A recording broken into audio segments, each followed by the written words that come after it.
નમસ્કાર. દિવસભરના તાજા સમાચારોમાં તમારું સ્વાગત છે. તમારી સાથે હું છું પિનલગીરી ગોસ્વામી. સમાચારો વિસ્તારથી જાણીએ એ પહેલા મહત્વના સમાચારો ઉપર એક નજર. મિત્રો, આજની વિડીયોમાં સૌપ્રથમ વાત કરીશું વરસાદની આગાહીની. દક્ષિણ ભારતમાં વાવાઝોડાની તીવ્ર અસર બાદ હજુ પણ આગામી એક સપ્તાહ સુધી વરસાદની શક્યતા રહેલી છે. જે વાવાઝોડાની અસરના ભાગરૂપે થઈને ગુજરાતના પણ દક્ષિણ ગુજરાત અને સૌરાષ્ટ્રના કોઈ વિસ્તારમાં આંશિક વાદળોનો રાઉન્ડ જોવા મળે. થોડું પવનનું પ્રમાણ વધારે રહેશે અને પવનને કારણે ઠંડીનું પણ પ્રમાણ વધારે જોવા મળશે. બીજી તરફ ગુજરાતમાં ઠંડીની વાત કરી દઈએ તો ન્યૂનતમ તાપમાન 15-16 ડિગ્રી કરતાં નીચે રહેશે. આગામી 72 કલાકમાં ઠંડીનું પ્રમાણ વધશે. તેની પાછળનું મુખ્ય કારણ છે કે વેસ્ટર્ન ડિસ્ટર્બન્સ સક્રિય થતાં તેની અસર રાજસ્થાન અને ગુજરાતને જોવા મળનારી છે. બીજી તરફ ગુજરાતમાં હવાનું પ્રદૂષણ પણ વધશે, જેમાં એર ક્વોલિટી ઇન્ડેક્સ 100થી લઈને 200ની વચ્ચે રહે તેવી પણ સંભાવના છે. મિત્રો, અન્ય મહત્વના સમાચારની વાત કરીએ તો પુષ્પા 2ની સૌથી મોંઘી ટિકિટ કેટલી છે? પુષ્પા 2 ધ રોલ 5મી ડિસેમ્બરે રિલીઝ થવા જઈ રહી છે. આ દરમિયાન પુષ્પા 2ની સૌથી મોંઘી ટિકિટની રકમ સામે આવી છે. બુક માય શો પર જીઓ વર્લ્ડમાં મુંબઈ મેન્શન પીવીઆર સૌથી મોંઘી ટિકિટ ₹3070 છે. ટિકિટની કિંમત 3000 છે અને સર્વિસ ચાર્જ ₹70 છે. ફિલ્મ વિશે એવું કહેવામાં આવી રહ્યું છે કે જ્યાંથી પહેલો ભાગ સમાપ્ત થયો ત્યાંથી જ બીજો ભાગ શરૂ થશે. મિત્રો, અન્ય મહત્વના સમાચારની વાત કરીએ તો 82,508 વાહનો ચેક કરવામાં આવ્યા, 7,425 મેમો અને 3,992 વાહનો ડિટેઇન કરવામાં આવ્યા છે. અમદાવાદમાં ગુનાખોરી વધતા કાયદો અને વ્યવસ્થાની સ્થિતિ કથળતા ચિત્ર બહાર આવતા ગૃહ વિભાગના આદેશ બાદ પોલીસે આખી રાત 5 દિવસ નાઇટમાં કોમ્બિંગ હાથ ધર્યું હતું. જેમાં ડ્રાઈવ દરમિયાન પોલીસે જૂના ગુનેગારો અને હિસ્ટ્રી સીસર્સના ઘરે પણ તપાસ કરી હતી. 5 દિવસમાં 82,508થી વધુ વાહનો ચેક કરીને 7,425 મેમો આપીને 52.89 લાખના દંડની વસૂલાત કરીને પોલીસે 3,992 વાહનો ડિટેઇન કર્યા છે. મિત્રો, અન્ય મહત્વના સમાચારની વાત કરીએ તો અમેરિકામાં ફરીથી ભારતીય યુવકની થઈ છે હત્યા. અમેરિકામાં ફરી એકવાર ભારતીય વિદ્યાર્થીની સાથે હત્યા કરવાના સમાચાર સામે આવ્યા છે. તેલંગાણાના ખમ્મમ જિલ્લાના એક યુવકની અમેરિકાના ગેસ સ્ટેશન પર બદમાશોએ ગોળી મારીને હત્યા કરી. યુવક ત્યાં નોકરી કરતો હતો અને મૃતકની ઓળખ સાઈ તેજા નુકારાપુ તરીકે થઈ છે. આવતા અઠવાડિયે આ વિદ્યાર્થીનો મૃતદેહ ભારત પહોંચે તેવી પણ શક્યતા છે. મિત્રો, અન્ય મહત્વના સમાચારની વાત કરીએ તો આણંદમાં પરિણીત મહિલા પર દુષ્કર્મના મામલે આરોપીની ધરપકડ કરવામાં આવી છે.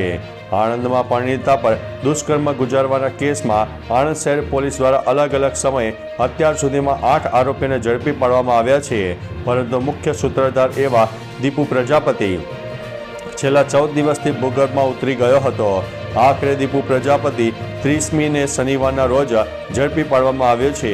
નોંધનીય છે કે ભાજપ કાઉન્સિલર દીપુ પ્રજાપતિએ દુષ્કર્મ કર્યા હોવાનો પરિણીત મહિલાએ આરોપ લગાવ્યો છે. મિત્રો, અન્ય મહત્વના સમાચારની વાત કરીએ તો બાંગ્લાદેશમાં 3 મંદિરો ઉપર હુમલા થયા છે. બાંગ્લાદેશમાં હિન્દુઓ ઉપર અત્યાચાર દિવસે ને દિવસે વધી રહ્યા છે. હવે ધર્મગુરુઓને નિશાન બનાવવામાં આવી રહ્યા છે. ઇસ્કોન સાથે સંકળાયેલા વધુ એક પૂજારીની બાંગ્લાદેશ પોલીસે ધરપકડ કરી છે. ઇસ્કોન સાથે સંકળાયેલા પૂજારી ચિન્મય દાસ બાદ હવે પૂજારી શ્યામ દાસની ધરપકડ કરવામાં આવી છે. શ્યામ દાસ ચિન્મય દાસને જેલમાં મળવા ગયા હતા અને 3 મંદિરો ઉપર હુમલા પણ થયા છે. મિત્રો, અન્ય મહત્વના સમાચારની વાત કરીએ તો રાજ્યમાં લઘુત્તમ તાપમાનમાં ઘટાડો નોંધાયો છે. રાજ્યમાં લઘુત્તમ તાપમાન 2 થી 3 ડિગ્રી નીચું ગયું છે. રાજકોટમાં 13 ડિગ્રી સાથે સૌથી ઠંડુ શહેર બન્યું છે, તો ગાંધીનગર અને મહેસાણામાં 14 ડિગ્રી તાપમાન નોંધાયું છે. કચ્છ અને અમરેલીમાં 14 ડિગ્રી તાપમાન નોંધાયું છે. ડીસા અને પાલનપુરમાં પણ 14 ડિગ્રી તાપમાન, વડોદરામાં 14.2, અમદાવાદમાં 15.1 ડિગ્રી તાપમાન નોંધાયું છે. ઠંડા પવનની અસરને કારણે દિવસના તાપમાનમાં પણ ફેરફાર થશે. મિત્રો, અન્ય મહત્વના સમાચારની વાત કરીએ તો ફેંગલ વાવાઝોડાથી તામિલનાડુ અને પોંડિચેરીમાં એલર્ટ. ફેંગલ વાવાઝોડું શનિવારે ઉત્તર તામિલનાડુ અને પોંડિચેરીની નજીક દસ્તક આપી દીધી હતી. ભારતીય હવામાન વિભાગના જણાવ્યા અનુસાર વાવાઝોડું આગામી 4 કલાકની અંદર તામિલનાડુ અને પોંડિચેરીના અનેક વિસ્તારોને અસર કરશે. તેવામાં તામિલનાડુના મોટાભાગના વિસ્તારોમાં ભારે વરસાદ પડ્યો.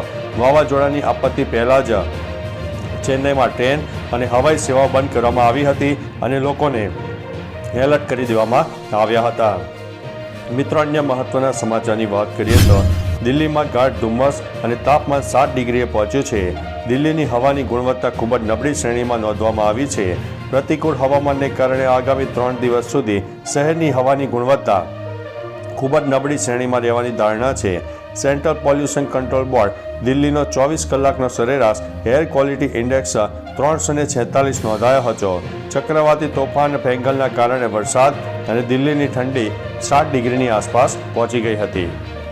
મિત્રો, અન્ય મહત્વના સમાચારની વાત કરીએ તો સિંચાઈ માટે પાણી મુદ્દે ખેડૂતોએ ઢોલ વગાડીને રોષ વ્યક્ત કર્યો છે. બનાસકાંઠામાં સિંચાઈના પાણી મુદ્દે ખેડૂતોએ વિરોધ નોંધાવ્યો છે. કેનાલમાં પાણી ન મળતા ઢોલ વગાડીને વિરોધ કર્યો છે. જણાવી દઈએ કે વાવના રાધા નેસડા કેનાલમાં પાણી ન મળતા વિરોધ કરાયો હતો. ખેડૂતોએ કેનાલમાં પાક સળગાવીને વિરોધ કર્યો. સિંચાઈ માટે પૂરતા પ્રમાણમાં પાણી ન મળતા વિરોધ કર્યો. ખેડૂતોએ જણાવ્યું કે અધિકારીઓને વાત કરવા છતાં પણ પાણી છોડવામાં આવતું નથી. મિત્રો, અન્ય મહત્વના સમાચારની વાત કરીએ તો ડોનાલ્ડ ટ્રમ્પે કાસ પટેલને આપી છે આ મોટી જવાબદારી. રાષ્ટ્રપતિ પદ માટે ચૂંટાયેલા ડોનાલ્ડ ટ્રમ્પે ભારતીય મૂળના ગુજરાતી કાસ પટેલને મોટી જવાબદારી સોંપી છે. ટ્રમ્પે કાસ પટેલને FBI ડાયરેક્ટર તરીકે નોમિનેટ કર્યા છે. કાસ પટેલને ટ્રમ્પની ખૂબ જ નજીકના માનવામાં આવે છે. પટેલ 2017માં ગૃહની સંસદીય પસંદગી સમિતિના સભ્ય બન્યા હતા.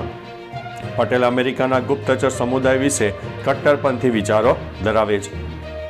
મિત્રો, અન્ય મહત્વના સમાચારની વાત કરીએ તો સસ્પેન્ડેડ એન્જિનિયર પાસેથી મળી છે 17 કરોડથી વધુની સંપત્તિ. તેલંગાણામાં ભ્રષ્ટાચાર વિરોધી બ્યુરોએ સિંચાઈ વિભાગના સસ્પેન્ડેડ એન્જિનિયરના ઘરે સર્ચ ઓપરેશન દરમિયાન 17 કરોડથી વધુ રૂપિયાની સંપત્તિનો પર્દાફાશ કર્યો. એન્જિનિયરની સામે અપ્રમાણસર સંપત્તિનો કેસ નોંધાયા બાદ તેને સસ્પેન્ડ કરવામાં આવ્યો હતો. આ કેસમાં ACBને શનિવારે જણાવ્યું હતું કે આ મિલકતનું બજાર મૂલ્ય સત્તાવાર મૂલ્ય કરતાં ઘણું વધારે હોવાની અપેક્ષા છે. મિત્રો, અન્ય મહત્વના સમાચારની વાત કરીએ તો તેલંગાણા પોલીસે એન્કાઉન્ટરમાં 7 માઓવાદીઓને ઠાર કર્યા છે. છત્તીસગઢના બીજાપુર જિલ્લાના સરહદી વિસ્તારમાં નક્સલવાદીઓ સાથે એન્કાઉન્ટર થયું, જેમાં 7 માઓવાદીઓના મોત થયા છે. આ એન્કાઉન્ટર મુલુગુ જિલ્લાના ઇથુરાંગ ગામમાં થયું હતું. મુલુગુ જિલ્લો છત્તીસગઢની સરહદ પર આવે છે અને તેલંગાણાની સરહદે આવે છે. એન્કાઉન્ટરની માહિતી મુલુગુ જિલ્લાના SP ડોક્ટર સબરીશ દ્વારા આપવામાં આવી હતી. મિત્રો, અન્ય મહત્વના સમાચારની વાત કરીએ તો પોલીસે સિંધુ ભવન રોડ પર 2 કરોડની કાર ડિટેન કરી છે. અમદાવાદ પોલીસે સિંધુ ભવન રોડ પર વાહન ચેકિંગ કરી રહી હતી. તે દરમિયાન MC લારેન કાર ડિટેન કરાઈ છે. કારના ચાલક પાસે પૂરતા પ્રમાણમાં વાહનના કાગળિયા ન હોવાથી કારને ડિટેન કરવામાં આવી હતી. મોંઘીદાટ કાર ડિટેન કરીને પોલીસે કોઈ પણ ભલામણ માન્ય રાખી ન હતી. આ ઉપરાંત પોલીસે બ્લેક ફિલ્મ લગાવેલા કાર પણ ડિટેન કરી હતી. મિત્રો, અન્ય મહત્વના સમાચારની વાત કરીએ તો ગુજરાત ગેસે CNG ગેસના ભાવ વધારો કર્યો છે. સામાન્ય નાગરિકોને વધુ એક વખત મોંઘવારીનો માર સહન કરવો પડ્યો છે અને CNG ગેસના ભાવમાં વધારો કરવામાં આવ્યો છે. ગુજરાત ગેસે CNG ગેસના ભાવમાં મોટો વધારો કર્યો છે. જણાવી દઈએ કે CNG ગેસમાં ₹1.5 ભાવ વધારો કરવામાં આવ્યો છે. હવેથી પ્રતિ કિલો ગેસનો ભાવ 77.76 રૂપિયા ચૂકવવા પડશે અને આ ભાવ વધારો ગઈકાલથી લાગુ પડી ગયો છે. તો ચાલો મિત્રો, ફરીથી દેશ અને દુનિયાના સુપરફાસ્ટ સમાચાર લઈને મળતા રહીશો. ત્યાં સુધી અમને રજા આપશો. નમસ્તે.